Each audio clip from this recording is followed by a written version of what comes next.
As one segment of the season ends, so another begins. Welcome to Eastern Iowa OT, the final night of the regular season in the three largest classes.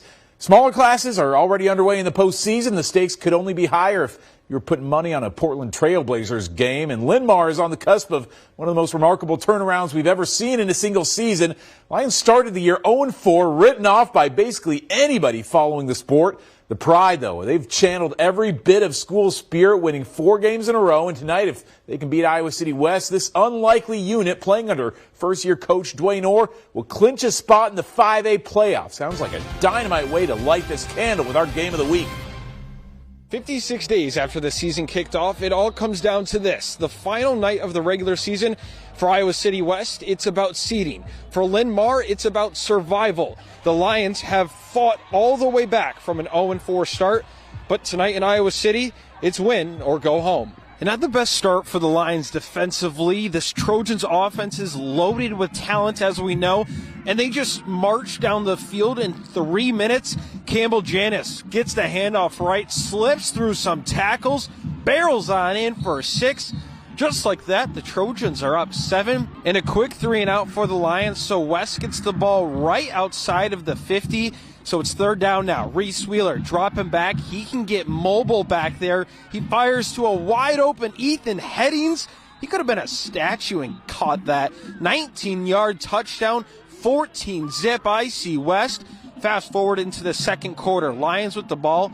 Derek Rolling on 4th and 4. Keeps it himself. Finds a lane. Breaks loose and takes this all the way to the 1 for a 28-yard scramble. Next play, Rollins keeps it himself again. His 6th rushing touchdown of the year. Cuts the deficit to 7, but that 7-point lead does not last long. It only takes the Trojans 2 plays to get back on the board in their red zone. Wheeler finds number 14, Cade Towler, for 14 yards. 21-7, still 11 minutes left in the first half. So let's cut that time down by 10. Trojans are in the red zone. 30 seconds left on the 1. Wheeler hands off to Janis. He plows on in. 2 touchdowns in the first half for Campbell. Trojans have a 3-touchdown lead heading into the break. West High just keeps on coming back. Wheeler, slow design play, finds Henry Elser on the slant. 16 yards, an offensive attack tonight. Trojans put this one to bed before the 4th started. Coach is talking about we need a big, strong, clean win to go into the playoffs, feeling confident and feeling better than we did last week. I just wanted to be cleaner. I had a lot of messy penalties last time, and kind of the team in general, but we were a lot cleaner today, a lot more focused. It feels great. I just love being with the guys. I love that we can come back next week and practice, and I think we're going to do pretty good. Now that we got this momentum, we're going to be confident during the week. A blowout win on Senior Day. Trojans are headed to the playoffs with a 42-14 win. Reporting in Iowa City, I'm Patrick Smith for Eastern Iowa OT. For another unlikely playoff contender, look no further than Dubuque Senior. Only 5 times in the school's history have the Rams played postseason football. Only 1 playoff win in the history of their school. A win tonight, though, would put the Rams into the 5A bracket, but that's no small task against a Prairie team on the rise. The Hawks have been playing some fantastic football over the last month. They're likely a lock for the playoffs. In the first quarter, their senior, they're showing us something. Joey Schlosser, the kid has been electric under center for the Rams, connects with an absurdly open Porter Mogenberg for 6, and we are tied at 7 early. But Prairie puts the pedal down late in the quarter. Cale Kongshog to a wide open Tay Alexander in the end zone. His 5th of the year gives Prairie a 7-point lead. Toward the end of the half, Kongshog, he's scrambling, and he's going to find Drew Bennis. This kid hits the Jets, and he's getting some really nice college looks. That puts Prairie up at the break, and they take care of business on the road and will head into the playoffs with a couple of nice wins behind them. Liberty enters the final week of the regular season ranked 4th in the state. A win tonight would ensure the Bolts a 2 home playoff games. They try to get back to the Dome for a 2nd straight season. Good chances on their home field against a 1-7 Muscatine team. This game was over in a matter of seconds. Liberty on the goal line. Reese Reddick lifts it between the hashes to Pryor Reiners, who cuts back for the first of many touchdowns tonight for the Bolts. And they keep piling on with an onside kick. Finn O'Toole is there. That's a Pat McAfee onside, where the kicker recovers their own ball.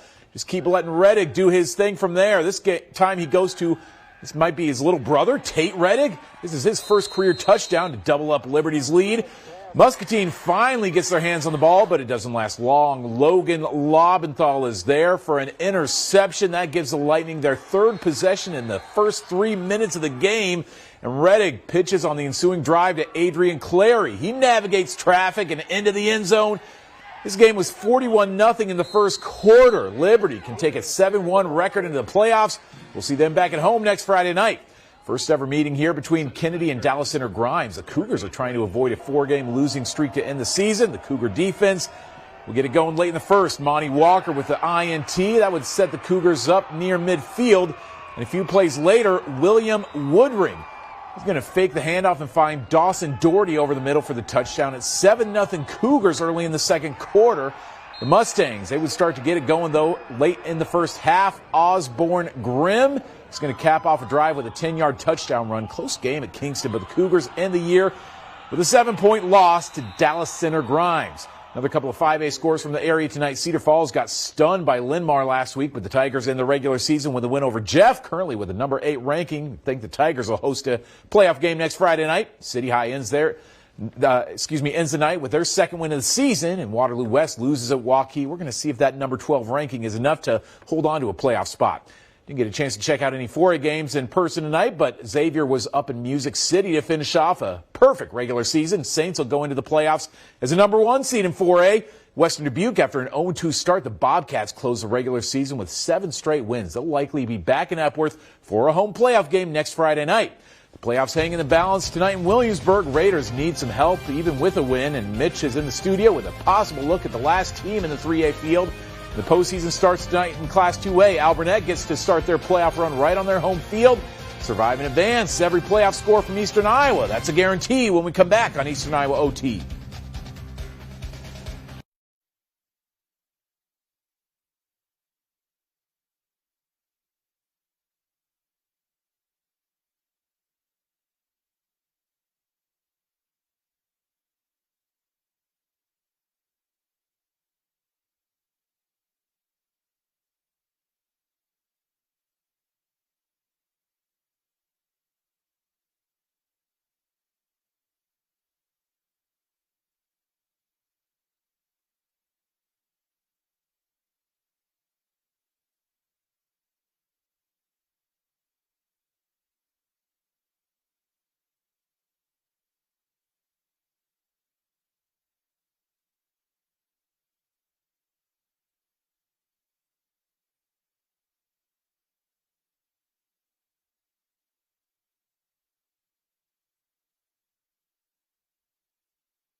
Hey, you gotta be down on that. Outside run. Outside run. Good job. Get a drink. Sprint down there and let's make a play. Let's go. Let's go. Hit on 3. 1, 2, 3. Hey, let's go. Let's go. Year one of the Austin Blythe experience has been a roller coaster in Williamsburg. They've won some games they probably should have lost. They've lost some games they probably should have won. At the end of the day, though, 4 wins, 4 losses, trying to get to the postseason. Mitch Fick in the studio as Blythe and the Raiders chase an 18th straight playoff berth. Yeah, Blythe's taking the reins of his alma mater from his father-in-law, and despite that record, Owen, this is a Raiders team that's probably tougher than the standings would show. Speaking of tough, this would have been Tate Schaefer's senior season in Williamsburg. The team still carrying that Tater Tufts legacy along. We miss you every day, bud. Blythe's squad hosting Saydel at Bob Murphy Field. It was already getting out of hand by the time I got there. I was even behind the play here. 21-zip in the first quarter. Rogan Ackerman rolls right, goes back left to Dallin Sullivan. He's got blockers. He's got 6 more. 28-0 Berg after 1. 35-0 in the second. The defense jumping in on this one. I have zero idea how Charlie Hoffman picks this thing, but he somehow does. Came in there at the bottom of the screen at the very end. Sophomore sensation. Continuous clock going, and the Raiders just keep on rolling. Ackerman going to go deep for Cale Bailey. Right in the bucket. Puts it inside the Eagles' 5-yard line. That sets up the brother of Caden. There's always a Legion on the Raiders. It's Grady this time in for the score. Raiders do their part with a 62-7 win. They are 5-4, 4-1 in the district. Winterset, though, knocked off Des Moines Christian to win the district title. That keeps, we just saw the RPI came out. Williamsburg is out of the postseason for the first time since 2007, despite winning 4 of their last 5. Yeah, it's a tough way to end it. Well, while Williamsburg enjoys the fruits of their labor in the offseason, Mount Vernon was unexpectedly sweating this one out. Coming into the year ranked number 1, basically across every publication. Mustangs have lost 2 in a row at 18th in the RPI. They have to win tonight, otherwise their season's over. For all intents and purposes, playoff game in Davenport between the Mustangs and Assumption. Knights are in the same boat. Win and you're in. Lose and your season's done and dusted. And the defense for the road squad, they come out and drill this Assumption team. Only 6 points allowed tonight, 42 points on offense. That might just do the trick to send this Mustang team into the postseason. We just saw the RPI come out, and Mount Vernon is indeed the last team to get in. And we had that 1-versus-2 matchup. West Delaware gets shut out in their season finale. Tough loss on the road in Clear Lake. And don't forget about the Solon Spartans. Still might be the best team in 3A. All they've done is blast their way through their district. Spartans will host a couple playoff games, likely going into the postseason as a number 2 seed in Iowa. And now as we go down the ladder, class by class, for the first time in 2085, we have playoff football. Alburnett, simply by virtue of some percentage points in their district, the Pirates get to host a playoff game for the first time since 2022. The Pirates are facing Crestwood for the first time in recent memory. Lake and Caves has been a one-man wrecking crew in Class 2A. He's going to be a fun one to watch next year as a senior. This game was scoreless at halftime, but in the third, Caves is doing his thing, takes the pitch, making guys miss. He alone accounted for about 80 yards on this drive. He ends it with a 36-yard score to finally get the home team on the board. But the Cadets march right down the field in turn. Their QB, Alex Loden, load him up rawhide. His 10th touchdown of the year, a missed PAT, so we're still a 1-point Alburnett lead. All the scoring in this game is in the final 7 minutes of the third quarter. Caves, again, got a lot of hands on him this time, but rarely is that going to do the trick. 133 yards on the ground tonight. Caves had 2 interceptions as well. He and Alburnett will play in the second round next Friday night. West Branch playing 2A ball for the first time since the 90s. The Bears have come out and surprised some people. Got a big win in Bellevue last week, but they're back at the Little Rose Bowl tonight for the first round against Denver after an early Cyclone punt. Brandon Peterson about to shake Denver like a cyclone. A house call on the punt return. That puts the Bears up 7-0. But the Clones, they answer on their ensuing drive. Jackson Jorger, he keeps it. And they're going to go for 2 after this touchdown play. So they take an 8-7 lead on the number 7 team in the state. Final minute of the half. Bears are down 15-7. But Brennan Dale fakes a pitch and takes it himself. He was tied at 15 at the break. Great game down at Butch Peterson Field. But the Bears, they end the night with a 7-point win. Let's move on through these 2A playoff scores. Mid-Prairie quietly putting together a sensational year with a 15-point win. Bellevue had to go on the road, and they get stunned by Walk-On in the first round. And after a great season, Dike New Hartford, they just get blasted tonight by Wilton. Elsewhere in Class 2A, Anamosa kept it close with some ranked teams late in the year, but the Raiders, they can't pull it off on the road tonight. West Liberty, they lose to number 2 PCM in the first round. In South Tama County, they have their season ended by Van Meter. Our playoff spectacular will continue after the break here on Eastern Iowa OT. Regina, no stranger to the postseason, but it's been a few years since a deep playoff run. Can they get the motor humming tonight against the Gander out of Goose Lake? And a Class A rematch of a game we saw played out just a few weeks ago in Troy Mills. Tonight's game looking a whole lot like the first. North Lynn's playoff opener plus every postseason score from Eastern Iowa when we come back on Eastern Iowa OT.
I write downside. 4th and 2. We got to go get it. Come on, let's bring it. I couldn't be more proud of you guys. I'm so glad this is off of it's over, right? We don't want to throw any flags unless we have to. We're out here to have fun just like you guys are, okay? Got any questions throughout the contest, let us know. Back on Eastern Iowa OT, back with playoff football. Back in the playoffs is Regina. Second season under Dustin Ellsbury. This Regal team is a wagon. 8-0. They've scored 40-plus in each of their last 6 games. They may have indoor football in their near future. Former Hawkeye and Regal OC Ed Hinkle going for his 200th win as an assistant coach at Regina.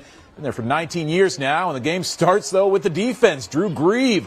A toe tap INT sets Regina up at the 25. Savion Miller helps them capitalize from the 2-yard line, pushes them across for 6. And on Regina's next drive, they've got the ball at midfield, and they are cooking. Gabriel Hegelheimer, his name is my name too. He takes this one 50 yards to the house, and it's 14-0 Regina. Hinkle with another offensive masterpiece. With Savion Miller at RB1, you got something to work with. 65 yards this time. He cribs it.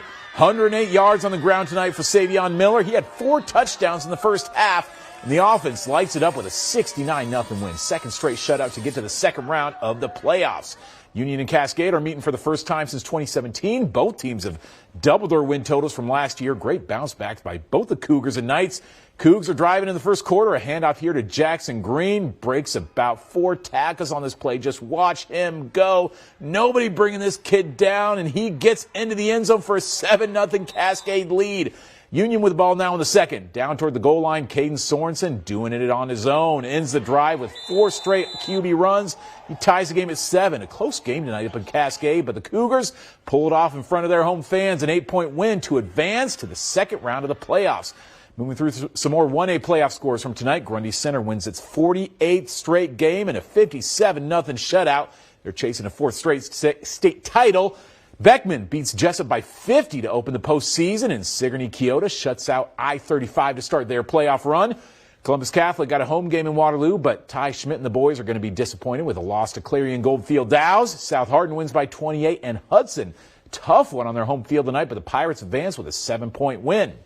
North Linn and Columbus. This is a rematch of a game we saw 5 weeks ago, but Columbus, they've had a couple of opponents forfeit, so they've only played 2 games since that 47-point loss last month. Will Sommerfeld has made this look effortless all year. On North Linn's opening drive, he's going in for 6 without anybody even within 5 yards of him. Lynx are quick on the board.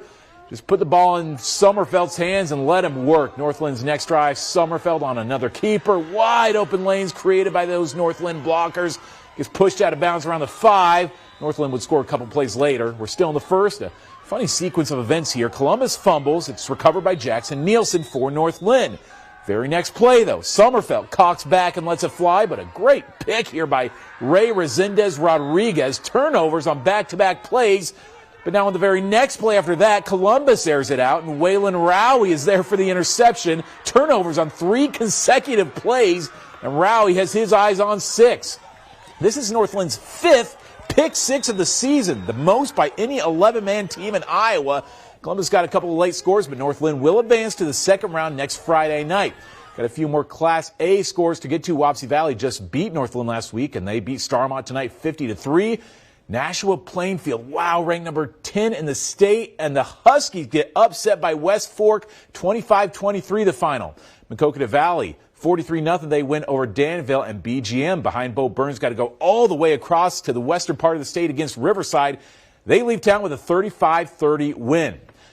Well, the legend of Nolan Kriegel now enters its postseason era. The Iowa Valley superstar quarterback is on the verge of half 100 touchdowns this season. Mitch Fick was in Marengo to see this budding legend continue to germinate.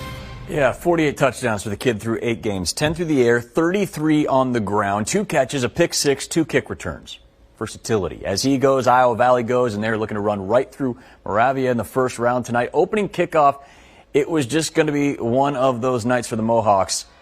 The returner fumbles. Sophomore Bron Hawkins on it for the Tigers, so Iowa Valley takes over, and they make it hurt right away. Not with Kriegel, but Chance Hoyt, also a pretty good back for them, weaves his way in and starts the scoring 7-0, just like that. Later in the first, that chase to 50 does begin for number 2. Kriegel breaks away from 1 And that right there makes it 49 scores, 14 zip Tigers. Still in the first, Mohawks trying to throw a haymaker here, but you don't throw haymakers towards Josh Reed because he makes a habit of this. 5th pick of the season, just stepped out of bounds there, and that is what sets up touchdown number 50 for Kriegel. He's going to tuck and run and score on the ground for the 35th time in 2025. Again, 50 total.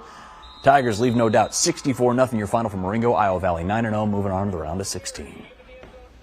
Few more 8-man playoff scores to get to tonight. Gladbrook-Rhinebeck, they are still perfect after a 56-7 win at home over Arweva. Edgewood-Colesburg, also perfect this year. 58-7, they beat Waco. And Don Bosco, 54-10 in Gilbertville, they beat Collins-Maxwell. A few more scores to get to from 8-player ball. Springville, man, they'd had a great late-season push after an 0-4 start. They won 5 in a row, but Springville's postseason is over after one game, losing on the road to Turkey Valley. Belle Plaine and Easton Valley only putting up 132 points tonight. 80-52, Easton Valley beats the Plainsmen. And Janesville and Riceville, the Wildcats, 44-34. They win that one on the road over Riceville. That is a wrap on the opening night of playoff football, but not quite a wrap on the show. Our play of the weekend, if we've got some time, we may have a look at the 5A playoff qualifiers. We'll shut it down after the break on Eastern Iowa OT.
Closing things out on Eastern Iowa OT, we've got our play of the week coming out of a first-round playoff game up in Cascade. Jackson Green was all over the field tonight for the Cougars. He had an interception, he totes the rock, and look at this angry run. So much strength, though, here in the first quarter. About 6 nights going to have a body on him at some point, but Green keeps his balance. Just look at this kid trucking his way across the goal line.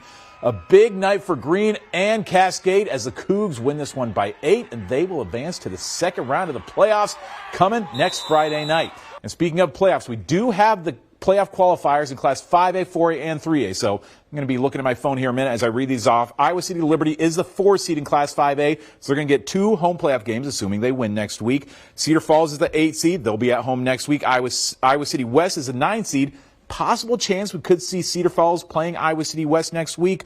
Prairie's in as the 11th seed, and Waterloo West barely getting in as a 16 seed in Class 5A. 4A Xavier, as we knew, was going to be the #1 overall seed in class in the state. Western Dubuque is the 5 seed. They're going to be at home next week. Decorah, the 8 seed, also at home. Waverly Shell Rock at 4 and 5. The GoHawks managed to get their way into the postseason. In Class 3A, Solon going to be the 2 seed. West Delaware is the 3. Both those teams going to have a couple playoff games in their near future on their home field. Wahlert Catholic, the 6th seed out of the defending champions. Independence at home.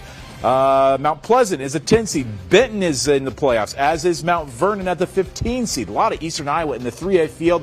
All those highlights and scores coming next Friday night. We'll see you then.